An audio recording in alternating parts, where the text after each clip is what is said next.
सभी को प्रणाम। आज फिर एक नए विषय को लेके आए हैं, एक नई वीडियो आपके सामने लेके आया हूँ। समाज में जो है कि बहुत बड़ी यह समस्या हर किसी के जीवन में कभी न कभी आती है। वह यह है कि हम आपस में जो है कि हमारे जो रिश्ते हैं, उन रिश्तों में दूरियां क्यों आ जाती है, क्यों तनाव हो जाते हैं, क्यों रिश्ते वो टूट जाते हैं, क्यों रिश्तों में गांठ पड़ जाती है। अब वो रिश्ता कोई भी हो सकता है, पति पत्नी का रिश्ता है, दोस्त दोस्त के बीच का रिश्ता है, माँ बाप का बच्चों से जो रिश्ता है, बच्चों का माँ बाप से जो रिश्ता है, किसी का जो है कि व्यापारी का ग्राहक से रिश्ता है। हर किसी का देखिए कुछ ना कुछ रिश्ता है। सामाजिक रिश्ते हैं, पारिवारिक रिश्ते हैं, धार्मिक रिश्ते हो सकते हैं, राजनीतिक रिश्ते हो सकते हैं। सारे जो भी रिश्ते हैं आखिर वो जुड़े तो मुझी से है ना, मतलब इंसान से ही वो जुड़े हुए हैं। हाँ, रिश्तों का मायना अलग अलग हो सकता है, पैमाना अलग अलग हो सकता है। वो पैमाना अलग अलग इसलिए कह रहा हूँ कि पति का जो पत्नी से रिश्ता है वो हो सकता है जो कुछ और, मतलब उनके बीच जो है कि प्रेम संबंध है जो प्रगाढ़, उससे संबंधित रिश्ता है। अब राजनीतिक में देखिए, एक नेता का दूसरा नेता से, एक देश का दूसरे देश से रिश्ता है, वो अलग पहलू है। एक दोस्त का दोस्त से कैसा रिश्ता होता है ये सब आप समझते हैं, वो अलग पहलू है। एक प्रेमी का प्रेमिका से क्या रिश्ता होता है वो अलग वहाँ पे पहलू है। एक भाई का बहन से क्या रिश्ता है, भाई का भाई से, माता पिता का पुत्र से और पुत्र का माता पिता से, तो वहाँ पे भावनाएं, इमोशंस जो है वो अलग अलग हो सकते हैं। लेकिन उन रिश्तों को निभाने वाला जो तत्व है, मतलब जो मैं स्वयं, आत्मा, और जो हमारी चेतना, उस चेतना के बाहर जो, उस चेतना के फलस्वरूप जो चेतना जिसको एनर्जी दे रही है, जिसको ऊर्जा दे रही है, वो मन बुद्धि है तो एक ही। मन बुद्धि सबका एक ही तरह काम करता है ना, अलग अलग तो नहीं करेगा। हाँ, मन बुद्धि का स्तर हो सकता है कि अलग अलग हो सोचने का, किसी की बुद्धि बहुत तीक्ष्ण हो, किसी की बुद्धि बहुत मंद हो,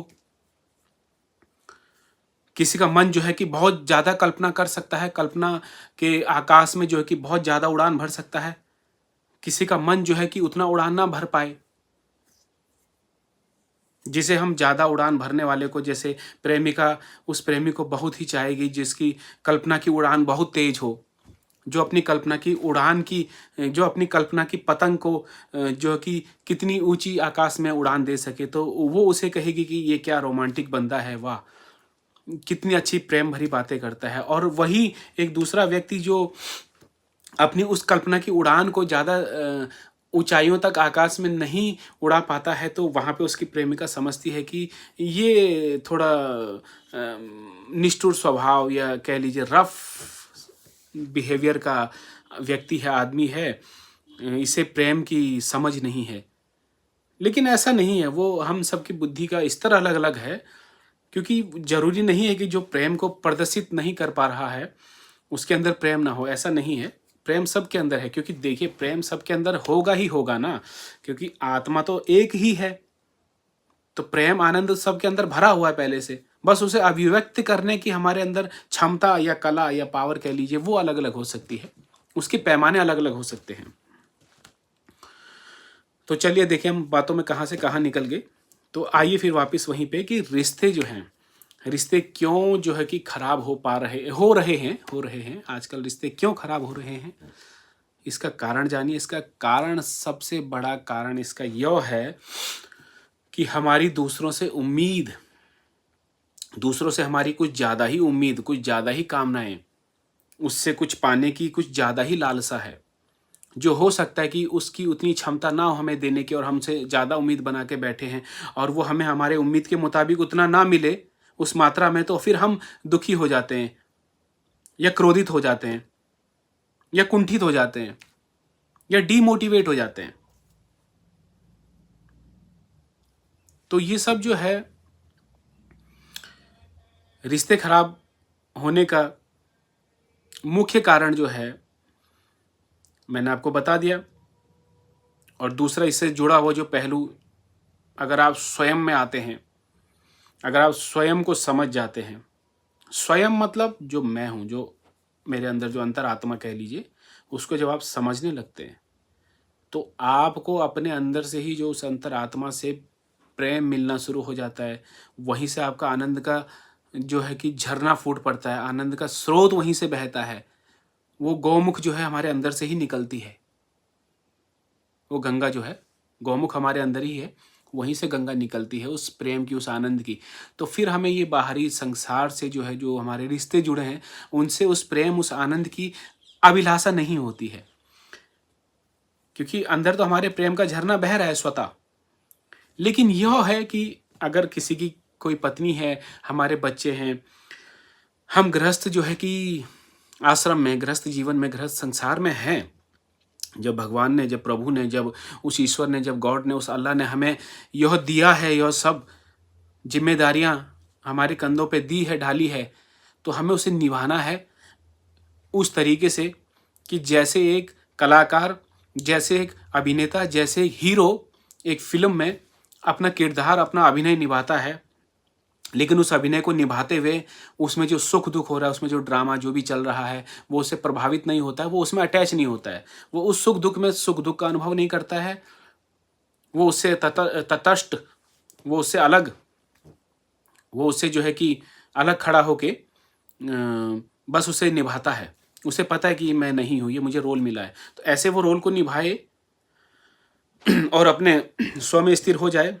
जो अंदर उसका प्रेम है, हमेशा उसमें ही जो है गोते लगाते रहे, उस प्रेम में ही जो डुबकी लगाता रहे, नहाता रहे उस प्रेम की गंगा में। तो उसे जो है कि बाहर से खुशियां नहीं तलाशनी पड़ेंगी, और वो जो उन रिश्तों को और अच्छी तरीके से निभा पाएगा। मतलब उसकी पत्नी है, उसके बच्चे हैं, उससे जो भी जुड़ा हुआ है, जो भी जो है उसके रिश्तेदार है, तो वो उनसे फिर उस तरीके से रहेगा जब उसे पता ही चल गया कि मैं ही सब कुछ हूँ, ये जो दिख रहे हैं ये भी मेरे ही जैसे, मतलब उसका रूप है। क्योंकि मेरे ही जैसे कहा मैंने, जैसे मैं हूं वैसे ही दूसरा सामने वाला व्यक्ति भी है ना। अब मेरे ही जैसे मैंने यहाँ पे क्यों कहा, उस बात को समझिए।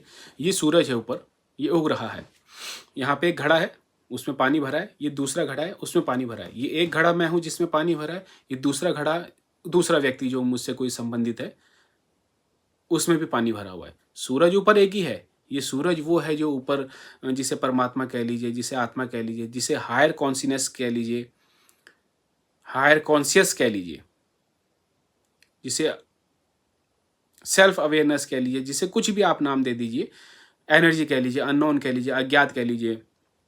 उसकी जो, उस अज्ञात रूपी सूरज की जो रोशनी पड़ी इस घड़े में भी पड़ेगी और इस घड़े में भी पड़ेगी, दोनों घड़ों में उसका प्रतिबिंब दिखाई देगा।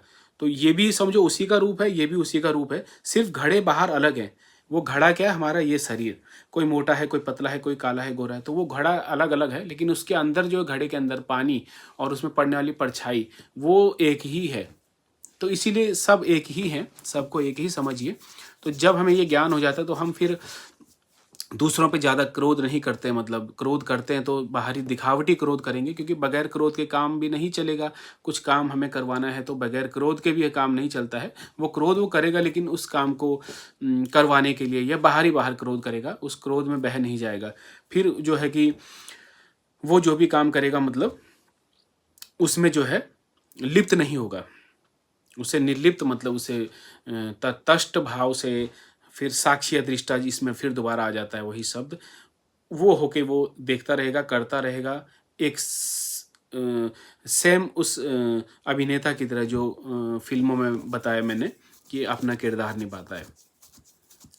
तो ये था कि मतलब जब आदमी स्वयं को जान जाएगा तभी वो रिश्ते अच्छी तरीके से निभा पाएगा, वरन नहीं तो अपितु वो क्या करेगा कि अज्ञान रूपी अंधेरे में, जब तक उसमें अज्ञान है, तो वो कभी सुख कभी दुख, कभी वो एक दिन हो सकता है कि प्यार से बात करे, दूसरे दिन लड़ जाए, तो वो ऐसा चलता रहेगा जब तक वो उस ज्ञान में स्थिर ना हो जाए, मतलब उस परम तत्व को ना जान ले या स्वयं को ना जान ले। मतलब जब तक अनुभूति इस चीज़ की ना हो जाए, जब तक उसे ये ना लग जाए कि मैं ही जो हूँ वो सामने वाला भी उसी तरह है। अगर मैं किसी को क्रोध में आके कुछ बोल दिया मैंने, या किसी को मैंने शारीरिक कष्ट या पीड़ा पहुंचाई, या कुछ भी जो है कि मेरे मुंह से अपशब्द किसी के लिए निकले, या किसी की भावनाओं को ठेस पहुंचा दी, किसी की मैंने चोरी कर दी, किसी को मैंने छल कपट से जो है कि कुछ भी, मतलब जितने प्रकार के विकार हैं वो अगर मुझसे हुए किसी दूसरे व्यक्ति पर, तो क्या वो किसके लिए मतलब मैंने किया?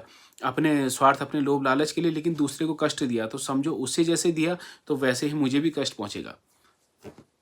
उसे तो मैंने शारीरिक रूप में या उसकी हानि करके दिया, लेकिन मुझे मानसिक रूप में पहुंच जाएगा। तो कहीं ना कहीं आदान प्रदान हुआ ना। मैंने कुछ गलत किया तो वो कहीं ना कहीं उसका प्रभाव मेरे ऊपर भी पड़ेगा। ऐसा नहीं है कि हमने किसी के साथ गलत किया और हमारे साथ कुछ गलत ना हो। कुछ भी होगा, किसी भी रूप में होगा, लेकिन होगा। चाहे वो मानसिक विकार में हो, चाहे मानसिक पीड़ा में हो। हम डिप्रेशन में चले जाते हैं हम किसी के साथ गलत करके, फिर वो बातें हमारे जो है कि अवचेतन मस्तिष्क में बैठी होती कहीं ना कहीं। और जैसे जैसे ही जब हम शांत होने लगते हैं, जब जैसे जैसे समय बीतता है, जैसे जैसे हमारी इंद्रियां कमज़ोर होती हैं, फिर वो सारी बातें याद आने लगती हैं। तो कहीं ना कहीं वो मन में था, मतलब फिर बाद में जाके उसने ज़्यादा नुकसान किया। तो ये मत समझिए कि आज हम जो कर रहे हैं उसका परिणाम नहीं मिलेगा, या हमें कोई देख नहीं रहा है तो उसका परिणाम नहीं मिलेगा। नहीं, कहीं ना कहीं मिलेगा, वो किसी न किसी रूप में मिलेगा। तो ये प्रकृति की व्यवस्था है। यहाँ पे जो हम करते हैं ये कर्म भूमि है। यहाँ पे जो किया जाता है उसका परिणाम मिलता है, अच्छा या बुरा। अगर हमने बीज बो दिया तो ये पक्का है कि वृक्ष वो बनेगा ही बनेगा। तो यही था आज का जो है विषय, कि रिश्तों में जो है कि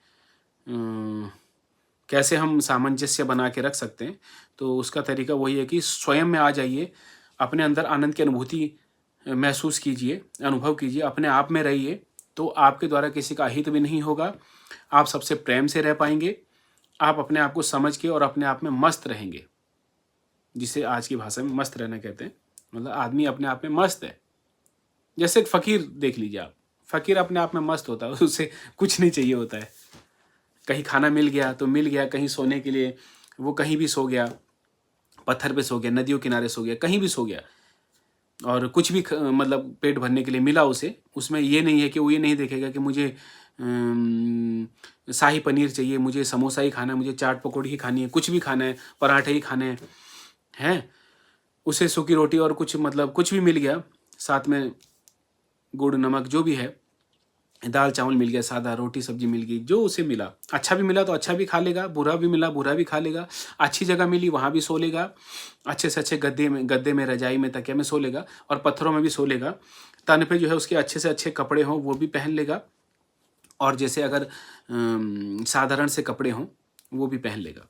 इसका मतलब वो ये सब क्यों, कैसे वो उसमें जो है कि क्या कहते हैं कि सामंजस्य बिठा के जो है चल रहा है। क्यों? क्योंकि वो अपने आप में स्थिर है, स्व में, अपने आप में है वो। तो उसे ये बाहरी चीज़ों से फ़र्क नहीं पड़ेगा कि मैं काला हूँ, मैं गोरा हूँ, मोटा हूँ, पतला हूँ, लंबा चौड़ा हूँ, कपड़े कैसे हैं, क्या है, क्या खाने के लिए क्या, मतलब वो समय समय में नहीं रहता है, वो अपने में मस्त रहता है। क्यों? क्योंकि वो जो अंदर धारा है वो अविरल बहती रहती है। वो जो प्रेम है वो कभी रुकता नहीं है। जो अपने अंदर का आनंद प्रेम है वो चलता ही रहता है। तो उसमें डुबकी जैसे ही आपने लगाई तो समझ लीजिए कि आप बस फिर जो है कि विकारों से धीरे-धीरे छूटते जाएँगे, क्रोध आपका कम हो जाएगा, और भी कई चीज़ें आपको पता चलेंगी धीरे-धीरे। आप इस राह पे चलिए, तब आपको अनुभव होगा। तो चलिए, आज की वीडियो काफ़ी लंबी हो जा रही है, तो मैं इसे यहीं पे रोक रहा हूँ। किसी और दिन कोई और विषय उठाते हैं। ठीक है जी।